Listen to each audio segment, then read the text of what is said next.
إنه لقرآن كريم في كتاب مكنون لا يمسه إلا المطهرون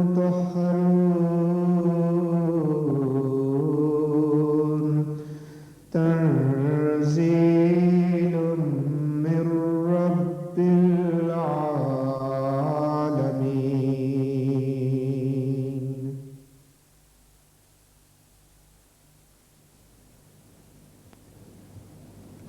أعوذ بالله من الشيطان الرجيم. بسم الله الرحمن الرحيم.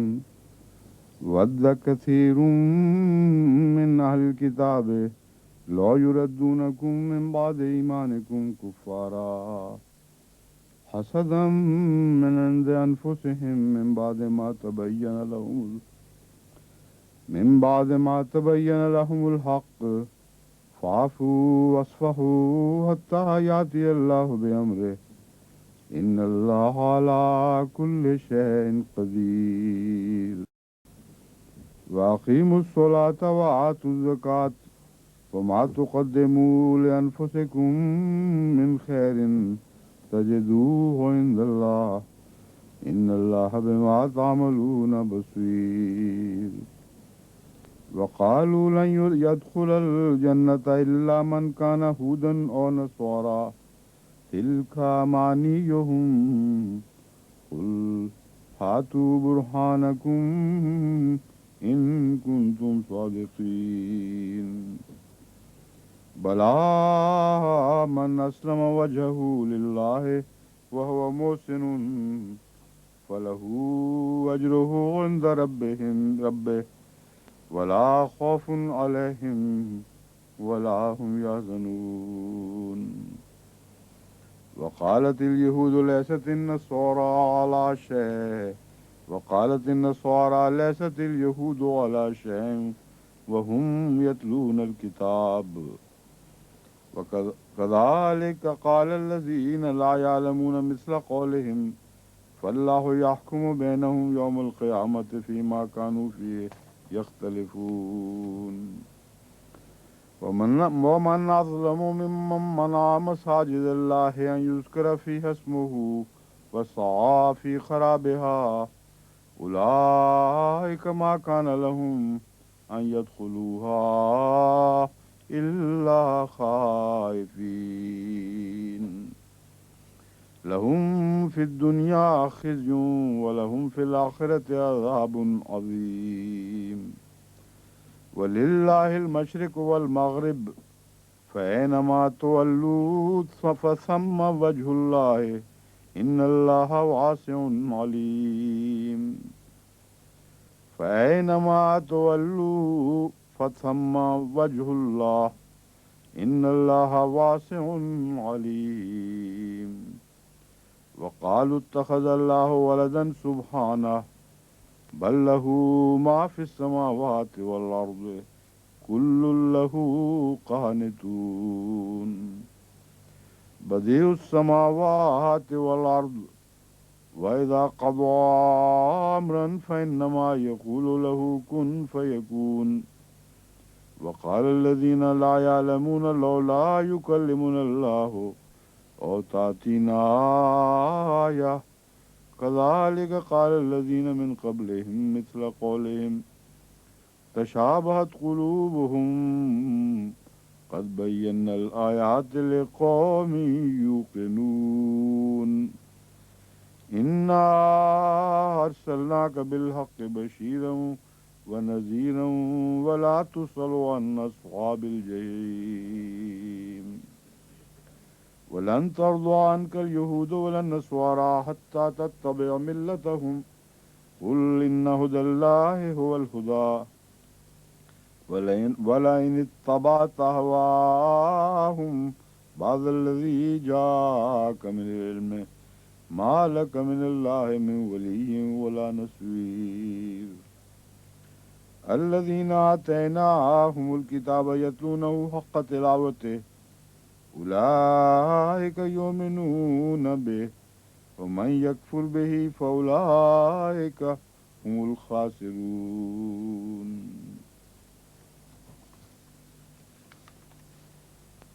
اگر اس رکوع سے آگے گزرنا ہو پھر دوبارہ تلاوت اگلی کر لیں گے. ودّ کثیر من اہل الکتاب.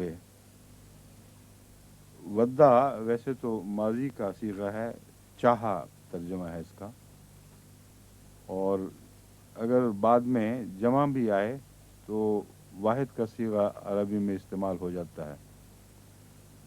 بہتوں جس طرح ہم کہتے ہیں بہت سے لوگوں نے چاہا، چاہا اگرچہ واحد کا ہے لیکن بعد میں آنے والے بہت سے کے لیے بھی ایک واحد کا صیغہ استعمال ہوتا ہے. تو عربی میں بھی ودّا اسی معنوں میں اور بھی کثرت سے یہ استعمال ہوتا ہے، وہ آپ نے پہلے نوٹ نہیں کیا ہوگا مگر اب میں آپ کو توجہ دلا رہا ہوں. ودّ کثیر من اہل الکتاب، لفظاً ترجمہ یہ ہوگا بہت سے اہل کتاب میں سے ایسے ہیں جنہوں نے چاہا، لیکن محاورتاً ترجمہ یہ ہے اہل کتاب میں سے بہت سے ایسے ہیں جو چاہتے ہیں. اردو محاورے کے لحاظ سے نہیں، عربی محاورے کے لحاظ سے، یعنی جب وہ یہ کہنا چاہیں کہ چاہتے ہیں تو ماضی کا صیغہ استعمال کرتے ہیں، اور قرآن کریم نے بکثرت اس کو استعمال فرمایا ہے. یہ مراد نہیں کہ ایک دفعہ چاہا تھا، مراد یہ ہے چاہتے ہیں. بدّ کثیر من اہل الکتاب، اور ماضی میں استعمال کرنے میں ایک حکمت یہ ہے کہ بسا اوقات وہ چاہتے رہے ہیں اور اللہ جانتا ہے کہ انہوں نے یہاں بھی چاہا وہاں بھی چاہا، بارہا ان مواقع پیش آئے، تو اس لیے ان کے چاہتے رہنے کو ماضی کے لفظ سے بیان کیا ہے، اور اس کا اجتماعی شکل یہ دکھائی ہے کہ یہ ان کا کردار ہے، وہ چاہتے رہتے ہیں، بارہا چاہ چکے ہیں اور آئندہ بھی یہی سلسلہ جاری رہے گا. بس اس لحاظ سے اس کا ترجمہ کیا جاتا ہے چاہتے ہیں اہل کتاب لو یردونکم من بعد ایمانکم کفارا، کاش وہ تمہیں ایمان لانے کے بعد تمہارے ایمان لانے کے بعد کفار کی حالت میں لوٹا دیں. کفارہ سے مراد ہے کافر ہوتے ہوئے لوٹا دیں، یعنی کفر کی حالت میں لوٹا دیں. حسد من عند انفسہم، یہ حسد کے نتیجے میں ہے، من عند انفسہم جو ان کے اپنے اندر سے پیدا ہو رہا ہے. اس میں مواقع بتا دیے گئے کن موقعوں پر انہوں نے چاہا ہوگا اور کن موقعوں پر چاہتے ہیں اور آئندہ بھی چاہیں گے. جب الہی جماعتیں پھیلتی ہیں، جب ان پر فضل نازل ہوتے ہیں، اس وقت حسد پیدا ہوتا ہے. پیدا تو ان کے اندر سے ہوتا ہے. من عند انفسہم کا مطلب یہ نہیں، یہ تو نہیں کہ باہر سے کوئی وجہ نہیں پیدا ہوتی. اس کا مطلب صرف یہ ہے کہ باہر سے کوئی جائز وجہ حسد کی پیدا نہیں ہوتی اور اندر اندر جلتے رہتے ہیں، لیکن بیرونی وجہ کا انکار نہیں ہے، ناجائز وجہ کا انکار ہے. اور جائز وجہ یہ ہے کہ اللہ کے فضل نازل ہو رہے ہیں، کون روک سکتا ہے؟ اللہ کے فضلوں پر حسد کا کس کو حق ہے؟ تو یہ مراد ہے من عند انفسہم، اپنی طرف سے ہی وہ بیچارے حسد کی آگ میں جلتے ہیں، اور جب یہ واقعہ ہو رہا ہے اس وقت وہ چاہتے ہیں کہ کاش ہم ان لوگوں کو واپس لوٹا سکتے، واپس لوٹا نہیں سکے اور یہ بڑھتے ہی چلے جا رہے ہیں اور دن بدن زیادہ طاقتور ہو رہے ہیں. یہ اشارہ ہے حسد کی لفظ کے اندر کہ یہ وہ مواقع ہیں جب وہ چاہتے ہیں کہ ہم انہیں مرتد کریں، اور اس کے نتیجے میں مرتد کرنے کی کوشش دوبارہ شروع کر دیتے ہیں. اور یہ ایک ایسا دائمی طریق ہے کفار کا کہ جیسا گزشتہ زمانوں میں ہوتا تھا ویسا آج کل بھی ہو رہا ہے. من بعد ما تبین لهم الحق، ایک اور ان پر فرض جرم یہ عائد کیا گیا یا فرض جرم عائد کی گئی کہ اللہ تعالیٰ فرماتا ہے یہ حق کھلنے کے بعد ایسا کرتے ہیں۔ تبین حق کا جو ہے اس کا حسد سے کیا تعلق ہے؟ اصل بات یہ ہے کہ جب خدا کی طرف سے غیر معمولی فضل کا نشان آئے تو ایک دفعہ دل اندر سے ضرور ہل جاتا ہے کہ ہیں سچے، ورنہ اللہ تعالیٰ اتنی مدد کیوں دیتا؟ اور یہی اب رپورٹیں مل رہی ہیں پاکستان سے اور دوسری جگہوں سے کہ جب خدا کے فضل سے عالمی بیعت ہوئی ہے تو بے اختیار بعض لوگوں نے کہا ہے کہ سچے تو یہی لگ رہے ہیں، خدا کی تائید ان کو ہے، لیکن ہم احمدی نہیں ہو سکتے۔ تو ایسی قطعی شہادت آج مل رہی ہے، اس لیے سابق زمانے کی تصدیق کرنے والا ہے آج کا مضمون۔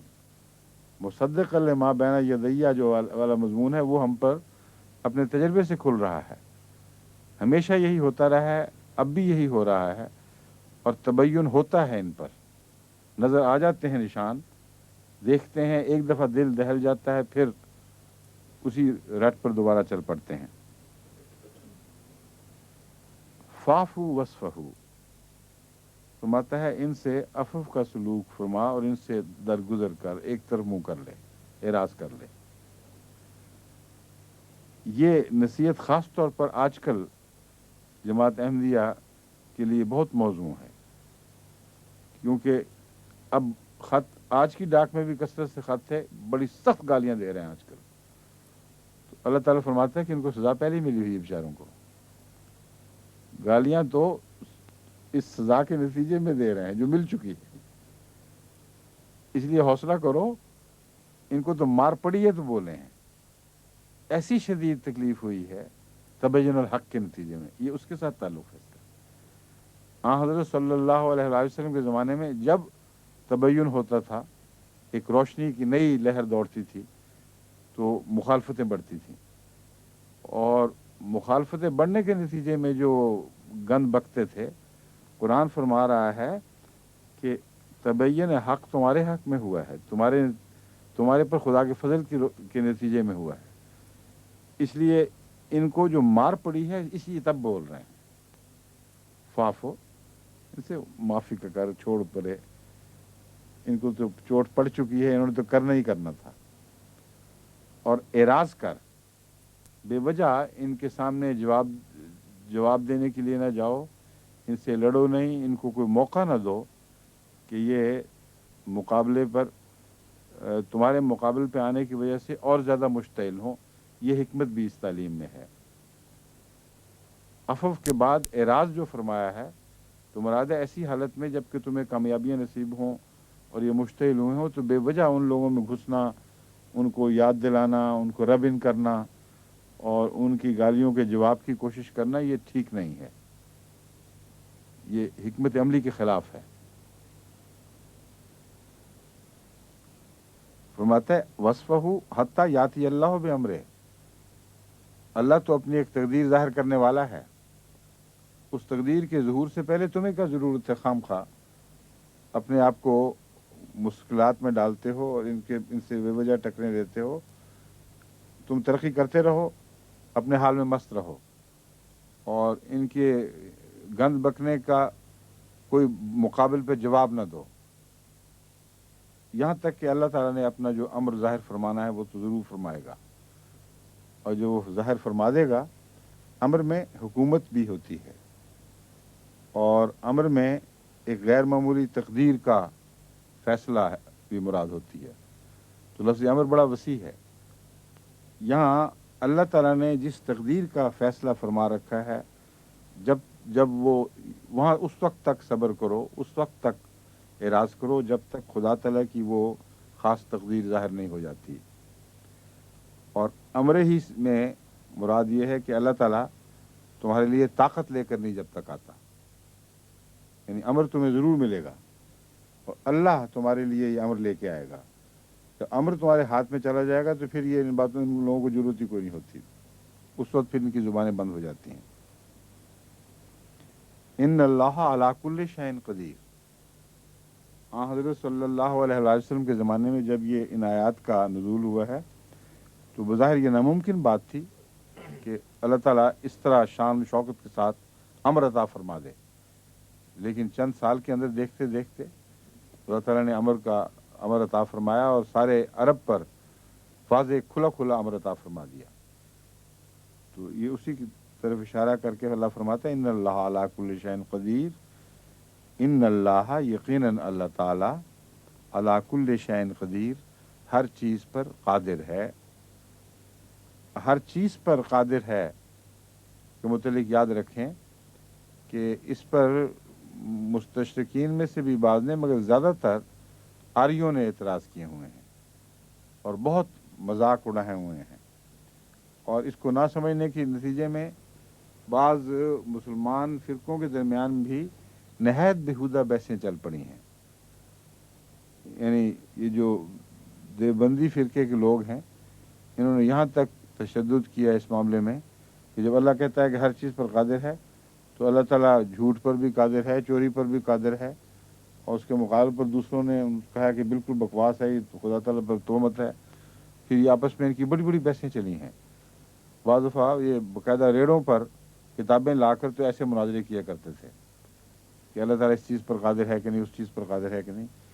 اس کے نتیجے میں آریوں کو بہت موقع ملا اور انہوں نے بہت بکواس کی کہ اچھا یہ ان کا خدا ہے جو نعوذ باللہ فلاں چیز پر بھی قادر ہے. ایسے ایسے لفظ استعمال کیے ہیں جو ایک حیادار انسان زبان پر نہیں لا سکتا کہ اس چیز پر بھی قادر ہے، اس چیز پر بھی قادر ہے. اس پر حضرت مسیح موعود علیہ السلام نے جہاں آریوں کو پکڑا، اسلام کا دفاع فرمایا، وہاں شے کے لفظ پر متوجہ فرمایا. آپ نے کہا شاہ کا مطلب ہے چاہنا، جو چیز چاہے اس پر قادر ہے. تو کوئی بدبخت تو نہیں ہے انسان جو چوری چاہنا چاہتا ہے اور قانون سے ڈرا ہوا ہے، یا کوئی گندگی چاہتا ہے اور مجبور ہے لیکن قدرت رکھتا ہے.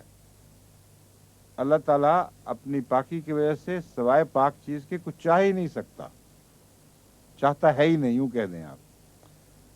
اور فرمایا ہے اللہ کل شیء، جو چیز وہ چاہتا ہے ہر اس چیز پر قادر ہے، اور اس میں کوئی شک نہیں.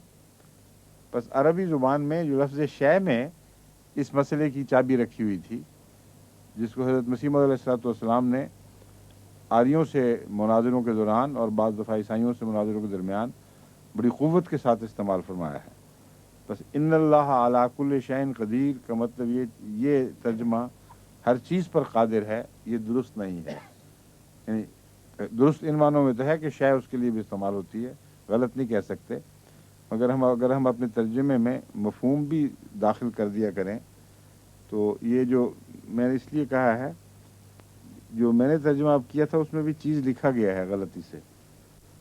ماجد صاحب کو توجہ دلا دینا کہ ہر اس چیز پر قادر ہے جو وہ چاہتا ہے. یہ اگر آ جائے تو پھر درست ترجمہ ہوگا.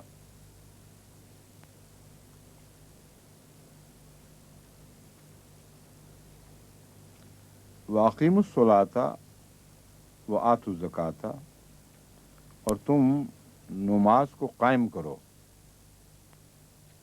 وَآتُوا الزَّکَاةَ، اور زکوٰۃ دو. نماز پڑھو کی بجائے اقیم الصلاۃ پہ جو زور ہے اس میں باجماعت نماز کی طرف واضح اشارہ ہے کہ نماز کو اجتماعی طور پر قائم کرو. دوسرا یہ کہ نماز حضرت مسیح موعود علیہ السلام فرماتے ہیں کہ اگر توجہ سے ہر وقت اس کو قائم کرنے کی کوشش نہیں کرو گے تو یہ گر پڑتی ہے.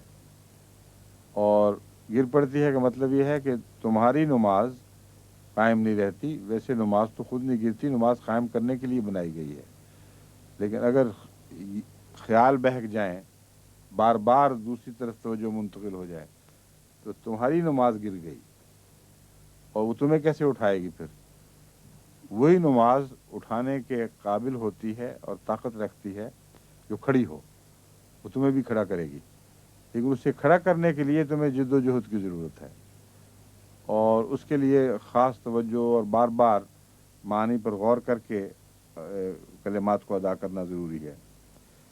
اقیم الصلاۃ وآتوا الزکاۃ، اور زکوٰۃ ادا کرو. زکوٰۃ لفظ ایک عمومی قربانی کا لفظ ہے جس میں تمام دینی قربانیاں، مالی قربانیاں شامل ہو جاتی ہیں.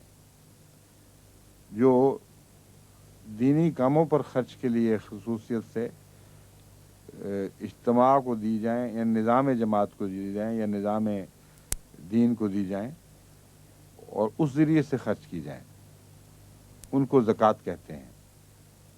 اور جو اپنے طور پر روزمرہ خرچ کرنے والے لوگ ہیں غریبوں پر، وہ صدقہ کہلاتی ہیں۔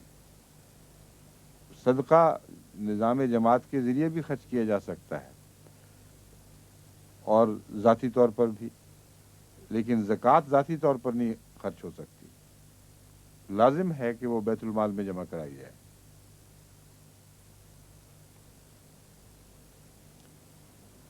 لیکن زکوٰۃ کے عمومی مفہوم میں بعض علماء ہر قسم کے خرچ کو داخل کر لیتے ہیں، لیکن وہ اصطلاحی نہیں ہے، وہ ایک عمومی ہے کہ ہر بات جو خدا کی خاطر دی جائے، ہر چیز یا ہر قربانی جو مالی ہو اور خدا کی خاطر کی جائے، اس کو بالعموم زکوٰۃ کے تابع کر لیا جاتا ہے، مگر یہ اصطلاحی چیز نہیں۔ اصطلاحاً زکوٰۃ وہی مالی قربانی ہے جو نظام دین کی وساطت سے خرچ کی جائے، اپنے طور سے اس پر تصرف نہ کیا جائے۔ وَمَا تُقَدِّمُوا لِأَنفُسِكُم مِّن خَيْرٍ تَجِدُوهُ عِندَ اللَّهِ، اور جو تم اپنے آپ کے لیے، اپنے وجودوں کے لیے، اپنے نفوس کے لیے جو بھی اچھی چیز آگے بھیجو گے، اسے اللہ کے پاس موجود پاؤ گے۔ وَمَا تُقَدِّمُوا لِأَنفُسِكُم، یہاں یہ بتا دیا گیا کہ جو تم خدا کی خاطر خرچ کرتے ہو، اللہ پر احسان نہیں، نہ خدا کو براہ راست کوئی فائدہ پہنچانے والی چیز ہے، تمہاری ایسی امانت ہے جو بڑھ کر تمہیں پیش کی جائے گی۔ اور کوئی دولت جو خواہ وہ کتنی بڑی ہو، مرنے کے بعد اس دنیا سے دوسری دنیا میں منتقل نہیں ہو سکتی، اس لیے یہ احسان ہے تم پر۔ لوگ کہتے ہیں کہ خدا کو دینے کی ضرورت کیا ہے؟ سوال یہ ہے کہ ہم نے اپنے لیے کچھ آگے بھیجنا ہے۔ اب یہاں کے ایکسچینج میں سے تو چوری چیزیں نکل جاتی ہیں، ایک ملک کا قانون ہو کہ یہاں سے ہماری کرنسی دوسری جگہ نہ جائے گی تو 1000 چور دروازے ہیں، وہاں سے نکل جاتی ہے۔ اب آپ نے آگے بھیجنا ہو، مرنے کے بعد کہاں سے بھیجیں گے؟ کوئی صورت نہیں ہے، بالکل ناممکن ہے کہ ایک دمڑی کی چیز بھی یہاں سے وہاں لے جائیں۔ تو اللہ تعالیٰ نے مالی نظام، قربانی کا نظام جاری کر کے یہ ایکسچینج کھولا ہوا ہے، اور اس آیت میں اس کو واضح فرمایا گیا ہے کہ وَمَا تُقَدِّمُوا لِأَنفُسِكُم، تم اپنے لیے آگے بھیج رہے ہو۔ یہ نہ سمجھنا کہ خدا پہ کوئی احسان، اللہ تم پر احسان کرتا ہے کہ یہاں روپیہ قبول کر کے اگلے جہان میں کھاتے میں لکھتا ہے اور اس عرصے میں بڑھاتا رہتا ہے۔ معمولی سی رقمیں بھی بڑھ کر کہیں سے کہیں پہنچ جاتی ہیں۔ اگر یہاں کا نظام ہی دیکھیں آپ، بینک وغیرہ کا نظام، تو اس میں کہا جاتا تھا کسی زمانے میں، یہاں ایک رو چلی تھی کہ 6 پاؤنڈ دو تو وہ 6 سال میں 36 پاؤنڈ ہو جائیں گے۔ وہ کس طرح ہوں گے یہ ایک الگ قصہ ہے، لیکن آپ یہ دیکھ لیں کہ جہاں اگر 1 ارب سال ہو آج اور حشر کے دور میں، اور اللہ تعالیٰ ان بینکوں سے بہت زیادہ بڑھا کر دینے والا ہے، تو آپ کی دولت کتنی بڑھ جاتی ہے۔ اسی لیے اللہ تعالیٰ فرماتا ہے بہت بڑھا کے تمہیں دے گا۔ یعنی یہ مراد نہیں کہ نعوذ باللہ وہ سودی حساب کر رہا بیٹھا، مراد یہ ہے کہ یہاں بھی تو لوگ تم سے یہ سلوک کرتے ہیں، تم ان کو دیتے ہو اور کچھ عرصے کے بعد تمہارا روپیہ بڑھا کے دے دیتے ہیں۔ تو اللہ تعالیٰ نے تمہارے لیے عظیم انتظام فرما دیا ہے کہ یہاں کی دولت ادھر پہنچ جائے گی۔ یہ ضرورت جو تھی انسانی، اس کی طرف پہلے بھی قوموں کی توجہ ہوئی ہے، اور فرعون مصر کے علاوہ اور بھی ایسی تہذیبیں تھیں جن میں امیر لوگوں کے ساتھ ان کے مال و دولت دفن کیے جاتے تھے، بلکہ نوکر چاکر بھی دفن کر دیے جاتے تھے۔ گانا میں ابھی تک ہے اور بھی بعض ممالک میں ہے، افریقہ میں، کہ ایک بیچارہ، نہ ایک بیچارہ تو نہیں، کوئی رئیس جو چیف ہے وہ مر گیا تو کہتے ہیں اس کے ساتھ نوکروں کی ضرورت ہے، تو اس دن فری فار آل ہے، جہاں جو کوئی پکڑا گیا اس کے چیف کے آدمی اس کا سر اتار کے تو اس کے ساتھ دفن کر دیتے ہیں، تاکہ یہ جو وہاں جا کر خدمتگار کوئی ساتھی کوئی اور حوالی موالی ساتھ چلے جائیں۔ تو یہ پرانے زمانے کا رواج آج تک بھی بعض جگہ چلا آ رہا ہے کہ مرنے کے بعد یہاں سے کچھ آگے اپنے لیے بھیجنے کی خواہش ہے، اور یہ جاہلانہ طریق پر ایک تو قتل بھی کر دیتے ہیں اور جاتا بھی کچھ نہیں۔ اور پرانے زمانے میں دولتیں دفن ہوتی تھیں ساتھ، بے شمار سونا اور جواہرات اور ایسی چیزیں اور گھر کی ضرورت کی چیزیں، پورے کے پورے کمرے سجا دیے جاتے تھے کہ فرعون صاحب وہاں جا کے ان میں بیٹھیں گے۔ تو وہ تو یہیں دفن ہو گئی، یہاں سے چور اٹھا کے لے گئے، وہاں تو کچھ نہ پہنچا۔ تو خدا تعالیٰ نے دیکھیں کیسا عجیب انتظام فرما دیا ہے۔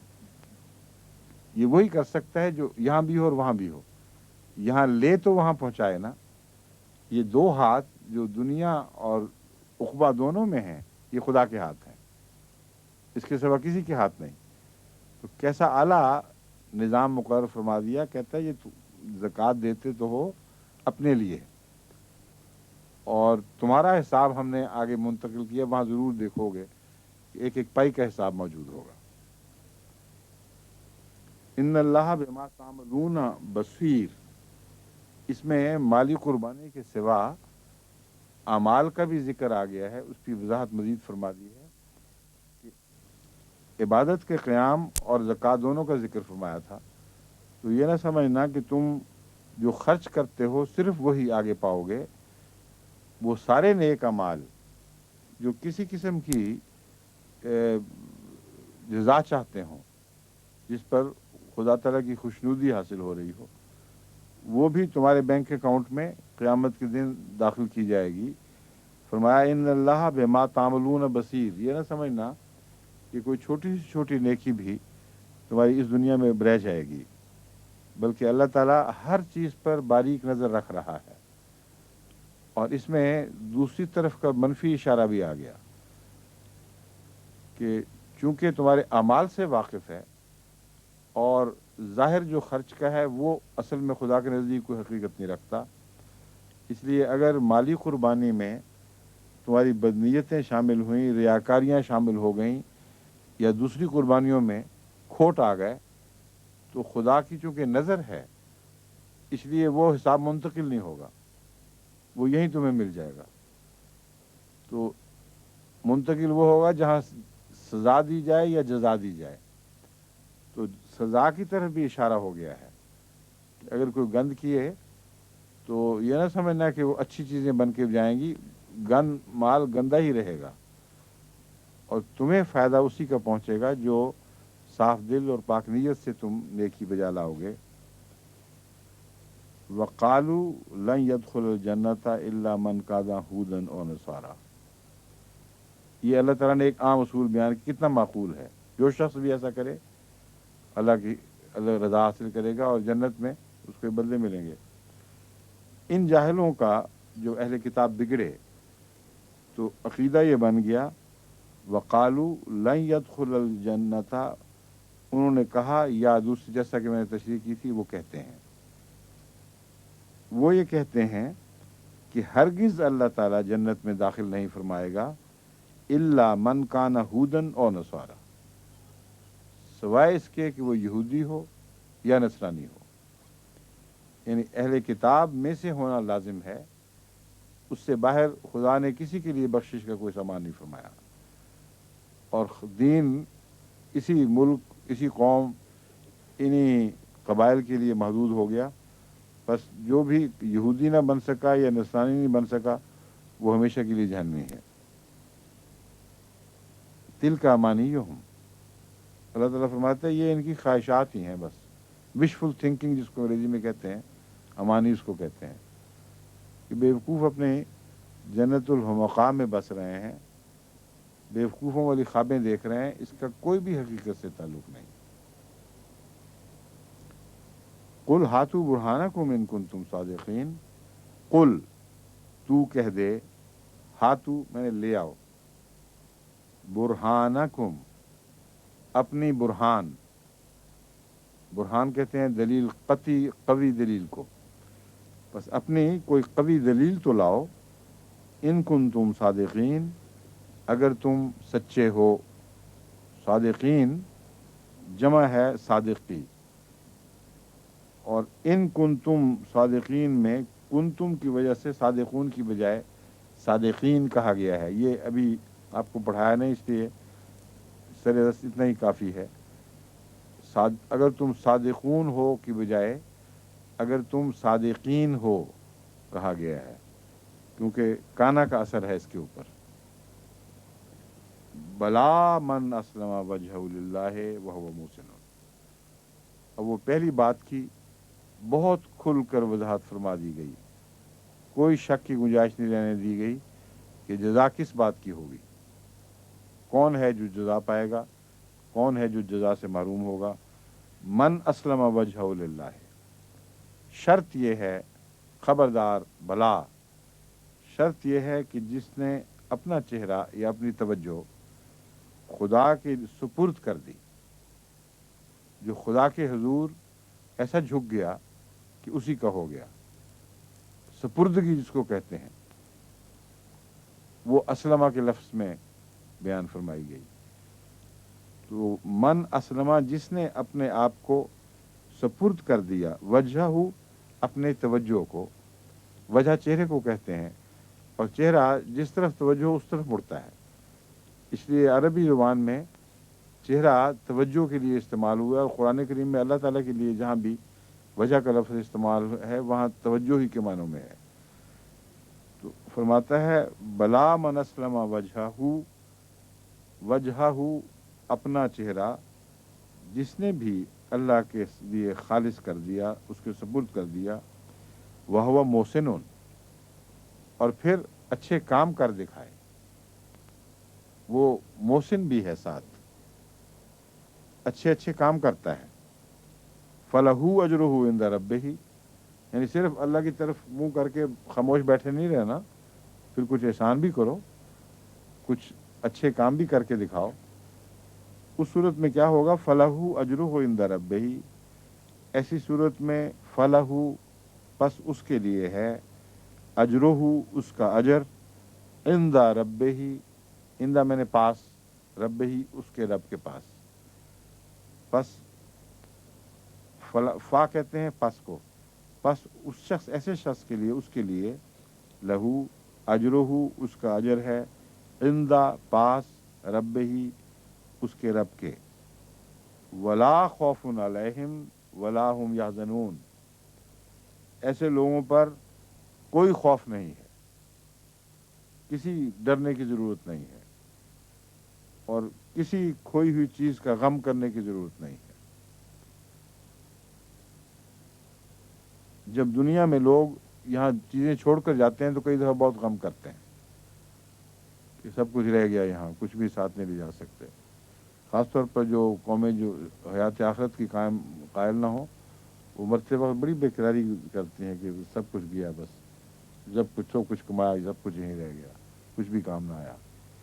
تو اللہ تعالیٰ فرماتا ہے ان کا تو سب کچھ یہاں نہیں رہا، یہ تو ادھر منتقل ہو جانا ہے، اس لیے حزن بھی نہیں کریں گے۔ یہ ان کو پتہ ہے کہ جو ہم نے آگے بھیجا تھا وہ اللہ کے حضور بہت زیادہ ملے گا، اور خوف اس لیے نہیں کہ خدا تعالیٰ وعدہ فرما چکا ہے کہ میں اگر میری خاطر خالص ہو جاؤ گے تو میں تمہیں سزا نہیں دوں گا، بلکہ تمہارے لیے جنت یقینی ہے۔ وقالت الیہود لیست النصارى علی شیء، پہلے ان دونوں قوموں کا باقی دنیا کے خلاف ایک کا بتایا گیا کہ یہود اور نصارہ مل کر آپس میں ہی جنت بانٹ بیٹھے ہیں، اور کہتے ہیں ہمارے سوا کسی کو کچھ نہیں ملے گا، کیونکہ اللہ تعالیٰ نے اپنا الہام خالصتاً بنی اسرائیل کے لیے، اور اس سے پہلے جو بھی حضرت ابراہیم علیہ الصلوۃ والسلام وغیرہ، اور نوح بھی کہتے ہیں ہمیں میں سے آئے تھے، آدم بھی یہیں تھے، تو گویا اس خاندان کے لیے جو مشرق وسطیٰ میں بس گیا، اس کے لیے کہتے ہیں سب کچھ خالص ہے، اور باہر والے کے لیے کچھ نہیں۔ اب اللہ تعالیٰ فرماتا ہے یہ دعویٰ کرنے کے بعد اب آپس میں پھر لڑ پڑتے ہیں، اور کیا کہتے ہیں؟ قالت الیہود لیست النصارى علی شیء، یہود کہتے ہیں نصارہ کا تو کوئی کیونکہ بنیاد ہی نہیں ہے، علی شین کسی چیز پر ہی نہیں ہے، ان کا تو نہ کوئی موقف، نہ کوئی مذہب، نہ کوئی دین، کوئی حال ہی نہیں، کچھ بھی ان کا نہیں ہے۔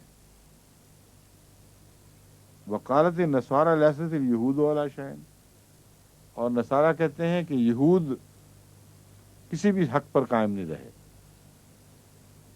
اب یہ جھگڑا کیسے طے ہوگا؟ وَهُمْ يَتْلُونَ الْكِتاب، اور یہ دونوں کتاب بھی پڑھتے ہیں اور اس کے باوجود یہ اس طرح کی باتیں کرتے ہیں۔ كَذَلِكَ قَالَ الَّذِينَ لَا يَعْلَمُونَ مِثْلَ قَوْلِهِمْ، اسی طرح ان لوگوں نے کہا جو نہیں جانتے، مطلب ہے جاہل لوگ، جیسا کہ مشرکین تھے عرب کے۔ لا یعلمون کا مطلب ہے ان کے پاس کتاب بھی کوئی نہیں، کچھ بھی نہیں، جاہل ہیں میرے مطلق، مگر کہتے وہ بھی یہی ہیں کہ ہم لوگ ہی ہیں جو کسی بات پر قائم ہیں، یہ جو اہل کتاب مسلمان سارے لوگ باقی سب، یعنی سب کی چھٹی، کچھ بھی نہیں ان کے پاس۔ یہ ہر مذہب کا آپس کا جھگڑا ہے، ایک انسانی فطرت ہے، اس کا اظہار ہو رہا ہے۔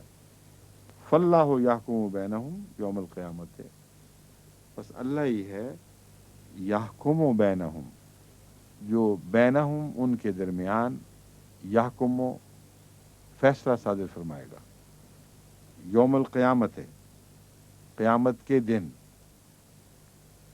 فی ما کانوا فیہ یختلفون، فی ما کا مطلب کیا ہے؟ اس میں جو، کانوا فیہ یختلفون، اس بارے میں جس بارے میں وہ اختلاف کیا کرتی ہے، ترجمہ لفظاً کیا جا رہا ہے تاکہ پتہ لگے کیوں دہرایا گیا ہے، جس طرح اردو میں کہتے ہیں نا، اس بارے میں جس بارے میں وہ اختلاف کیا کرتے تھے، میں نے یہی طریق اختیار کیا ہے عربی میں کہ فاللہ یحکم بینہم یوم القیامت فی ما کانوا فیہ یختلفون، اس بارے میں جس بارے میں یہ اختلاف کیا کرتے تھے۔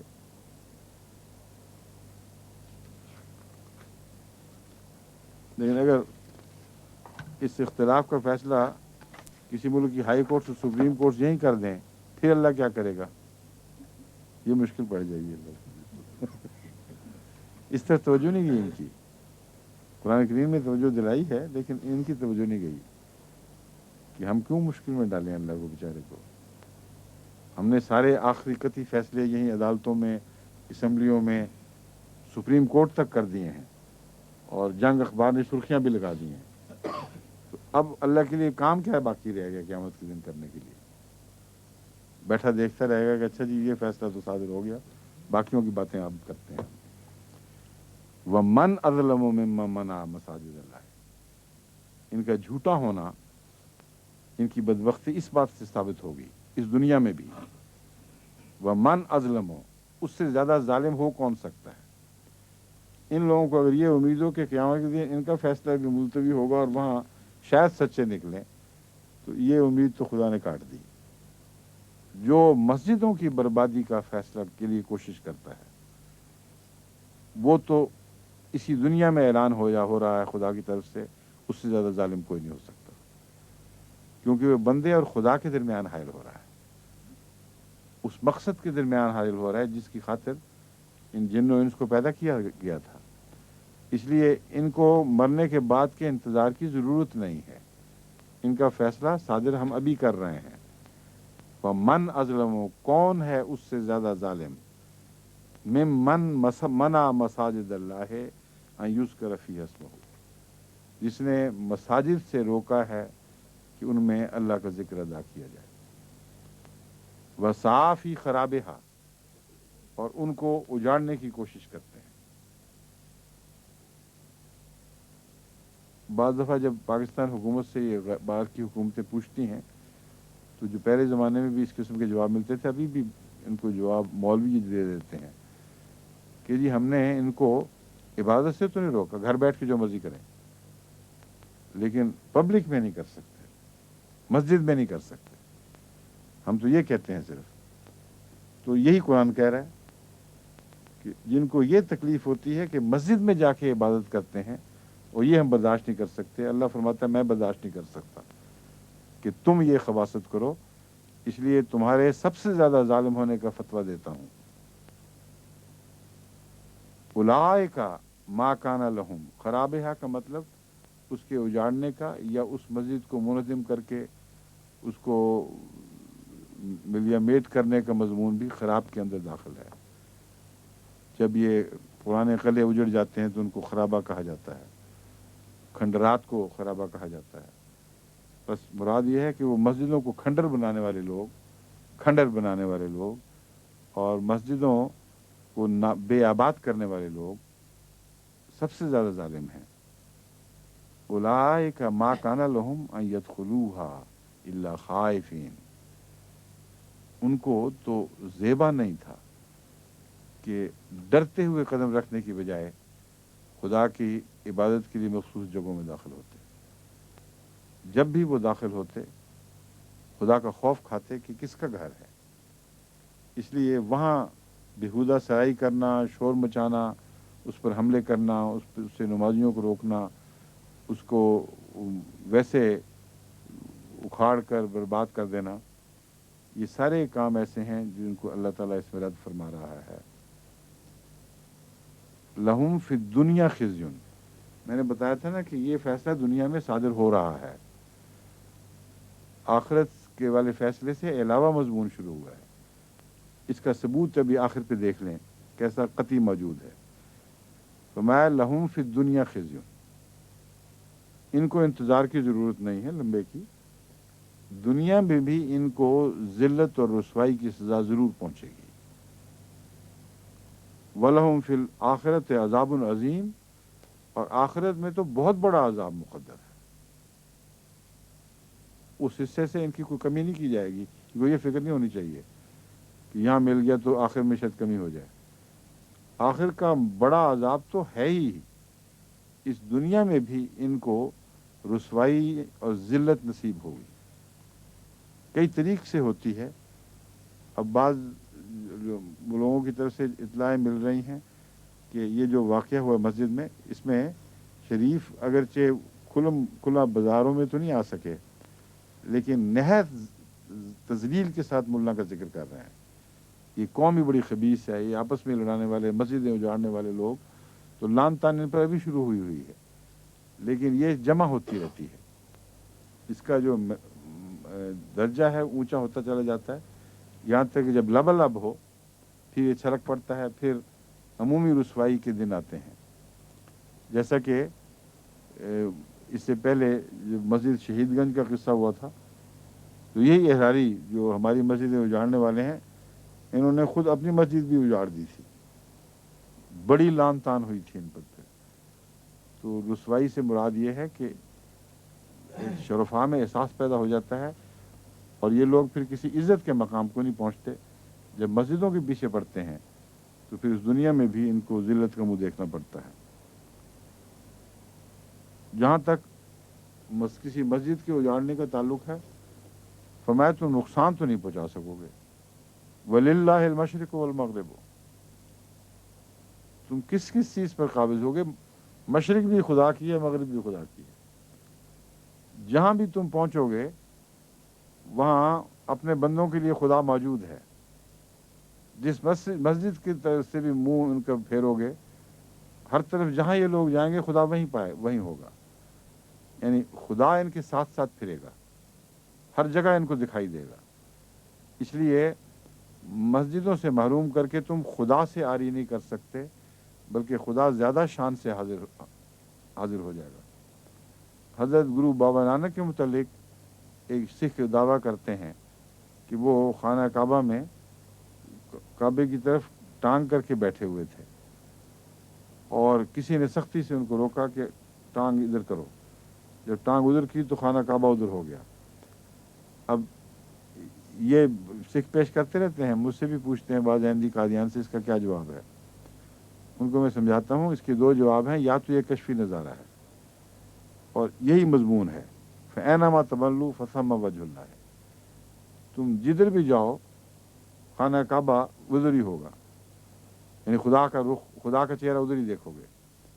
اور یہ کشفی نظارہ ہو سکتا ہے دکھایا گیا ہو کہ یہ بزرگ انسان ہے، یہ نعوذ باللہ من ذالک کسی قسم کی گستاخی کے طور پر یہ نہیں کر رہا تھا. ہاں جہاں تک نعوذ باللہ اللہ کی بے عزتی کا تعلق ہے وہ تو ہو ہی نہیں سکتی، وہ تو ہر طرف ہے. یہ ایک امکان ہے. دوسرا یہ کہ انہوں نے ثابت کرنے کے لیے کہ رخ کی کوئی بات نہیں، مختلف جگہ جا کے ٹانگیں ادھر کر کے دکھائی ہوں گی کہ تمہیں اس طرح سے ٹانگیں ہٹا دی ہیں، ادھر سے میں ادھر ٹانگیں دوسری طرف کر رہا ہوں، یہاں ادھر بھی تو خانہ کعبہ ہے. پھر تو ہر طرف خانہ کعبہ کے انسان گھومے تو خانہ کعبہ کا مرکز وہی رہتا ہے اور انسان کو اپنے رخ بدلنے پڑتے ہیں. تو یہ بھی کوئی بعید نہیں کہ انہوں نے دلیل دی ہو حضرت گرو بابا نانک نے کہ خانہ کعبہ سے تو بچ نہیں سکتے تم، جدھر بھی منہ کرو گے، جدھر بھی پیٹھ کرو گے، کسی نہ کسی شخص کی پیٹھ اور خانہ کعبہ کی طرف رہے گی. اور اس کے گرد بس رہے تھے لوگ، وہ غسل خانوں میں بھی جاتے تھے، دوسرے کاموں میں، ہر طرف خانہ کعبہ ان کے کسی نہ کسی کی پیٹھ کی طرف ہوتا تھا، کسی کی ٹانگوں کی طرف ہوتا تھا. تو یہ بھی امکان ہے کہ انہوں نے یہ کہا ہو. لیکن جو سکھوں کا خیال ہے کہ خانہ کعبہ اکھڑ کے ساتھ ساتھ گھومتا پھرتا تھا، یہ تو سکھوں کا خیال ہے کوئی اس میں حقیقت نہیں. فَأَيْنَمَا تُوَلُّوا فَثَمَّ وَجْهُ اللَّهِ، جہاں کہیں بھی تم جاؤ گے، جہاں سے بھی تم اکھاڑے جاؤ گے، خدا کو تم سے کوئی نہیں چھین سکتا، اس کا وجہ وہاں دیکھو گے. اب یہاں وجہ کا مطلب ہے اللہ کی توجہ اپنی طرف پاؤ گے. تمہیں توجہ چاہیے عبادت کے لیے، مسجدیں اس لیے آباد کرتے ہو کہ خدا کی توجہ حاصل کرو. تو اللہ تعالیٰ وعدہ کر رہا ہے کہ یہ جو بدبخت اجاڑنے والے ہیں یہ تمہیں توجہ سے محروم کرنے کی بجائے اور بھی زیادہ توجہ کے لائق بنا دیں گے. اور جہاں کہیں جس طرف سے بھی تم عبادت کے لیے نکلو گے، جس زمین پہ نکلو گے، وہاں تم خدا کی توجہ کو اپنے لیے موجود پاؤ گے. ان اللہ واسع علیم، اللہ وسعت دینے والا بھی ہے. یہ بھی بہت عظیم وعدہ ہے. یہ سارے وعدے ان مومنوں سے ہیں جن کو مسجدوں کے حق سے محروم کیا جاتا ہے. اس کے نتیجے میں نئی وسعتیں عطا ہوں گی، اور اللہ تعالیٰ جانتا ہے کہ کہاں کہاں سے کس کس رنگ سے تمہاری توفیق بڑھائے اور تمہیں نئی وسعتیں عطا فرمائے. اب یہ بات ختم کر کے وہی مضمون جو پہلے سے شروع ہوا تھا، کہتے ہیں وہ فلاں چیز پہ نہیں، فلاں پہ نہیں، آخر پر بتایا گیا کہ تم لوگ اگر عبادتوں میں دخل دو گے تو تم تو کسی چیز پہ ہی، تم ایک ایسی چیز ہو جس کے متعلق ہم یہ اعلان کرتے ہیں باقیوں کے فیصلے قیامت کے دن کریں گے، تمہارا ابھی کر رہے ہیں کہ تم تو لازماً کسی چیز پر بھی نہیں، کیونکہ کھلم کھلا خدا اور بندے کے درمیان حائل ہونے کی کوشش کر رہا ہے. اب دوسرا مضمون یہ شروع ہوتا ہے.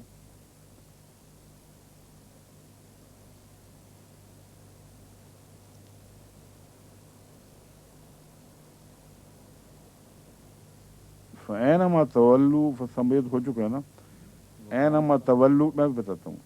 تولو کا مطلب ہے منہ پھیرنا، واللہ کا مطلب ہے پیٹھ پھیر گیا. جو کوئی چیز ایک طرف سے ہٹا کر دوسری طرف کر دی جائے اس کو تولا کہتے ہیں. تو فَأَيْنَمَا تَوَلُّوا، تم جس طرف بھی جاؤ گے، فَثَمَّ وَجْهُ اللَّهِ، وہیں اللہ کی توجہ کو اپنے لیے پاؤ گے. ان اللہ واسع علیم، یقیناً اللہ تعالیٰ بہت وسعت دینے والا اور علیم، بہت ہی علم والا ہے. وَقَالُوا اتَّخَذَ اللَّهُ وَلَدًا، سبحانہ. عیسائی یہ کہتے ہیں کہ اللہ تعالیٰ نے بیٹا بنا لیا ہے. سبحانہ، وہ پاک ہے. بل لہو ما فی السماوات والارض، بلکہ بات یہ ہے کہ جو کچھ زمین اور آسمانوں اور زمین میں ہے وہ تو اسی کا ہے. تو اس کا تعلق ہر مخلوق سے اپنایت کا ہے، ہر چیز اس کی ہے. کسی ایک چیز کو بیٹا بنانے کا کیا مطلب ہے؟ وہ تو ہر کائنات کی ہر چیز سے ایک مالک اور ملک کا تعلق رکھتا ہے، خالق اور خلق کا تعلق رکھتا ہے، اس لیے اس تعلق کے سوا اس کا کوئی اور تعلق ممکن نہیں ہے۔ بل لہو ما فی السماوات والارض، جو زمین آسمانوں اور زمین میں وہ سب اسی کا ہے۔ کل لہو قانتون، اور سب کے سب تمام تر اس کے فرما بردار ہیں۔ فرما بردار سے مراد یہاں وہ کانشیس فرما بردار نہیں ہیں۔ بعض لوگ تو کھلم کھلی بغاوت کرتے ہیں، پہلے ذکر گزر چکا ہے ان کا۔ یہاں دو معنوں میں فرما برداری کا لفظ سمجھنا چاہیے۔ اول یہ کہ خدا کے قانون کے تابع ہیں سب، اس کی بادشاہی سے نکل ہی نہیں سکتے۔ ملکیت کا مضمون چونکہ بیان ہو رہا ہے، اس لیے یہ جیسا کہ اللہ تعالیٰ فرمائے گا تون اور کرہن تم چلے آؤ میری طرف، چاہو تبھی بھی آنا پڑے گا، نہ چاہو تبھی بھی آنا پڑے گا۔ تو قانتون میں وہ لوگ مراد ہو سکتے ہیں، نمبر ایک یعنی سب کے سب ہر چیز جو خدا کے کے تابع فرمان ہے یا فرما برداری کے سوا اس کا اختیار ہی کوئی نہیں ہے، یعنی طبی قوانین میں ہر چیز اس کے تابع ہے۔ دوسرے کل میں بعض دفعہ بہترین اور اعلیٰ درجے کے لوگ مراد ہوتے ہیں، جیسا کہ حضرت صلی اللہ علیہ وسلم کا ذکر اور صحابہ کا ذکر کر کے قرآن فرماتا ہے کل آمن باللہ و ملائکتہ و کتبہ و رسلہ۔ کلہم نہیں فرمایا وہاں کہ ان سب نے، بلکہ کل سب کے سب ایمان لے ہیں۔ مراد یہ جو قابل ذکر چیزیں ہیں، جو بہترین تم میں سے تھے، جو اس لائق ہیں کہ آسمان پر ان کا ذکر کیا جائے، وہ تو ایمان لے آئے ہیں۔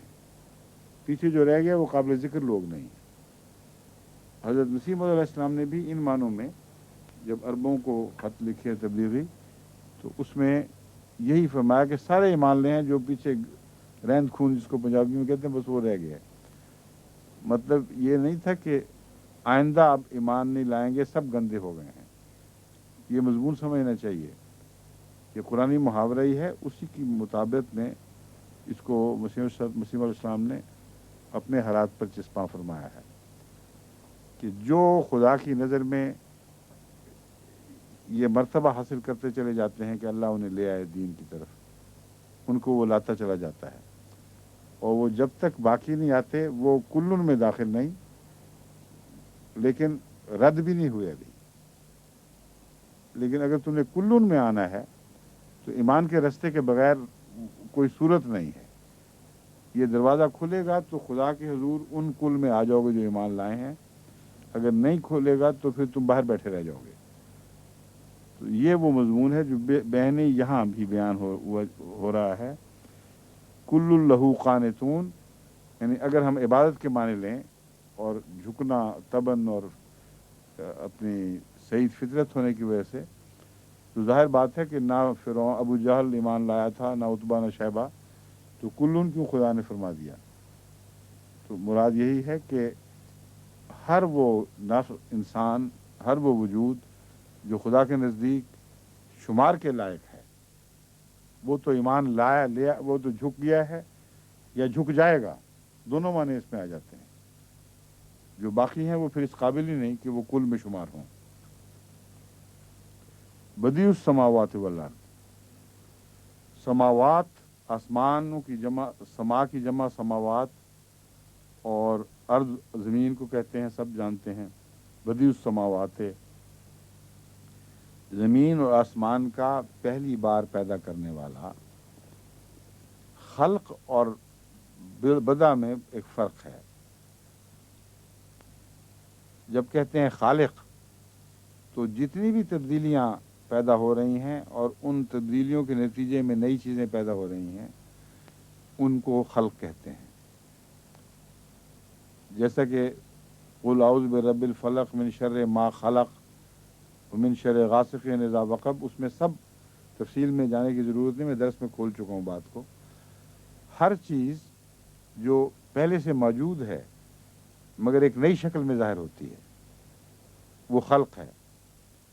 اب بچے کی تخلیق ہوتی ہے لیکن اس کا مادہ پہلے سے پیدا شدہ ہے، کہیں وہ جرم کی صورت میں، کہیں انڈے کی صورت میں، کہیں باہر موجود ہے جو ماں کھائے گی یا باپ کھائے گا تو پھر وہ ڈھلے گا ان چیزوں میں، لیکن خدا کی طرف سے پہلے سے تخلیق شدہ ہے،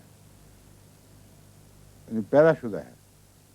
اس سے نئی شکلیں جو ظاہر ہوتی ہیں، بیج، اس سے پودے اگتے ہیں، ان سب کے لیے قرآن کریم کی ایک صورت میں بار بار خلق کا لفظ استعمال ہوا ہے۔ لیکن بدا جو ہے، اس کا مطلب ہے اس سے پہلے کوئی چیز نہ ہو، کسی قسم کا کوئی وجود نہ ہو، اس سے جب چیز بنائی جائے تو اس کو بدا کہتے ہیں۔ تو اللہ تعالیٰ بدیع السماوات والارض ہے، یعنی اگر خدا نہ بناتا تو یہ مادہ نہیں تھا ہمیشہ کے لیے، جیسا کہ بعض آریہ اور بعض فلاسفر سمجھتے ہیں، بلکہ وجود سارے کا سارا خدا کی عطا ہے، اور اس سے پہلے اس کی کوئی بھی شکل موجود نہیں تھی۔ یہ مطلب ہے بدیع کا۔ بدیع السماوات والارض، وہ آسمانوں اور ارض کا پہلی بار پیدا فرمانے والا ہے۔ وَإِذَا قَضَىٰ أَمْرًا فَإِنَّمَا يَقُولُ لَهُ كُن فَيَكُونُ۔ بس اگر تم تعجب کرو کہ پہلی بار کیسے پیدا ہو گیا جبکہ کوئی چیز موجود نہیں تھی، تو اللہ تعالیٰ فرماتا ہے فَإِذَا قَضَىٰ أَمْرًا، جب وہ ایک چیز کا فیصلہ فرما لیتا ہے، فَإِنَّمَا يَقُولُ، تو وہ بس اتنا ہی کہتا ہے۔ انما میں نے اس کے سوا اس کو کچھ کرنے کی ضرورت نہیں، اتنا ہی کہتا ہے اس کے لیے جو اس کے تصور میں آئی ہے، کن، ہو جا، فیکون، تو وہ ہونے لگتی ہے اور ہو کر رہتی ہے۔ یکونوں کا جو لفظ ہے یہ مضارعہ ہے، جس کا مطلب ہے ہو رہی ہے یا ہو جائے گی۔ تو بائبل میں تو ہے کہ پھر وہ ہو جاتی، ہو گئی، وہ ہے کہ اس نے کہا اور وہ ہو گئی، حالانکہ ایسا نہیں ہوتا۔ خدا نے جب زمین و آسمان بنانے کا فیصلہ فرمایا تو اس کے بعد کتنے سال لگے؟ بعض سائنسدان کہتے ہیں 20 بلین سال۔ تو یہ کہنا کہ وہ ادھر کہا ادھر ہو گئی، یہ ایک بچگانہ تصور ہے جس کا بائبل میں کہیں کہیں ذکر ملتا ہے، مگر وہ خدا کا کلام معلوم نہیں ہوتا، بندوں نے اپنی طرف سے اس میں داخل کیا ہے۔ قرآن کریم چونکہ کلیتاً خدا کا کلام ہے، اس لیے بہت ہی خوبصورت محاورہ استعمال کرتا ہے۔ اس نے وہ اس چیز سے کہتا ہے ہو فیکونو، بس وہ ہونے لگتی ہے اور ہو کر رہتی ہے۔ کوئی تیسری چیز ایسی نہیں ہے جو بیچ میں حائل ہو سکے، اور اسی وقت ہونا شروع ہو جاتی ہے، اس میں ایک ذرہ کی بھی تاخیر نہیں، مگر تکمیل کے لیے وقت چاہتی ہے، اس لیے یکونوں کا لفظ استعمال ہوا۔ تو اصل مناسب ترجمہ یہ ہے وہ چیز ہونے لگتی ہے اور ہو کر رہتی ہے۔ میں نے اس کا ترجمہ جو قرآن کریم کا میں ترجمہ کر رہا ہوں اس میں یہی کیا ہوا ہے، وہی ہے جو آغاز کنندہ ہے، یعنی بدی کا مطلب ہے آغاز کنندہ، وہی ہے جو آغاز کنندہ ہے آسمانوں اور زمین کی تخلیق کا، یعنی تخلیق کا آغاز کیا ہے اس نے، جس سے پہلے تخلیق کی کوئی شکل نہیں تھی۔ جب وہ کسی امر کا فیصلہ کر لیتا ہے تو صرف اتنا کہتا ہے کہ ہو جا، تو وہ ہونے لگتی ہے اور آخر ہو کر رہتی ہے۔ اس کا ہو جانا، اپنی تکمیل کے مراحل تک پہنچنا ایک قطعی یقینی امر ہے۔ وقال الذین لا یعلمون لولا یکلمنا اللہ وتأتینا آیہ، اور اب لا یعلمون کے تابع اللہ تعالیٰ نے بد مذہب لوگوں کا ذکر فرمایا ہے، پہلے بھی فرما چکا ہے۔ یعنی کچھ تو ہے نا اہل کتاب، کچھ نہ کچھ علم ہے، کچھ نہیں ہے، کچھ جہالت کی باتیں خود منسوب کر بیٹھے ہیں، تو ان کو تو اہل کتاب کہہ کر بیان فرماتا ہے۔ کچھ ایسے ہیں جو امیین ہیں، عرب کے باشندے خصوصیت سے پیش نظر، مگر اس کے علاوہ بھی دنیا میں ہیں بد مذاہب لوگ۔ وہاں قال الذین لا یعلمون، جن کو کچھ پتہ ہی نہیں ان باتوں کا، وہ وحی کا انکار کرتے ہیں کہتے ہیں ہو ہی نہیں سکتا، ماننے والی بات ہی نہیں کہ خدا کسی سے کلام کرتا ہو، اگر کرتا ہے تو ہم سے کیوں نہیں کرتا؟ وہ لولا یکلمنا اللہ ہو، کیوں اللہ تعالیٰ ہم سے کلام نہیں کرتا؟ او تاتینا آیا، یا ہمارے پاس کیوں کوئی نشان نہیں آتا؟ جو بھی آتا ہے ان لوگوں کے پاس آ رہا ہے۔ کذالک قال الذین من قبلہم مثل قولہم، یہ ہمیشہ سے ہی اس طرح کے لوگ ایسی باتیں کرتے آئے ہیں۔ قال الذین ہاں من قبلہم کذالک، اسی طرح قال الذین، ان لوگوں نے کہا جو ان سے پہلے تھے، مثل قولہم، ان کے قول کے مطابق قول، تشابہت قلوبہم، ان کے دل بھی ایک دوسرے کے مشابہ ہیں۔ قد بینا الآیات لقوم یوقنون، اور ہم نے یقین رکھنے والے لوگوں کے لیے آیات یعنی نشانات کو خوب اچھی طرح کھول کر پیش فرما دیا ہے، کوئی لگی لپٹی بات نہیں چھوڑی، کوئی چھپی ہوئی بات نہیں رکھی۔ تو آج کا کہتے ہیں وقت ہو گیا ہے، نہیں ہو گیا؟ آج کا سبق یہیں تک ہے۔ اچھا، السلام علیکم، خدا حافظ۔ باقی انشاءاللہ سفر سے واپسی کے بعد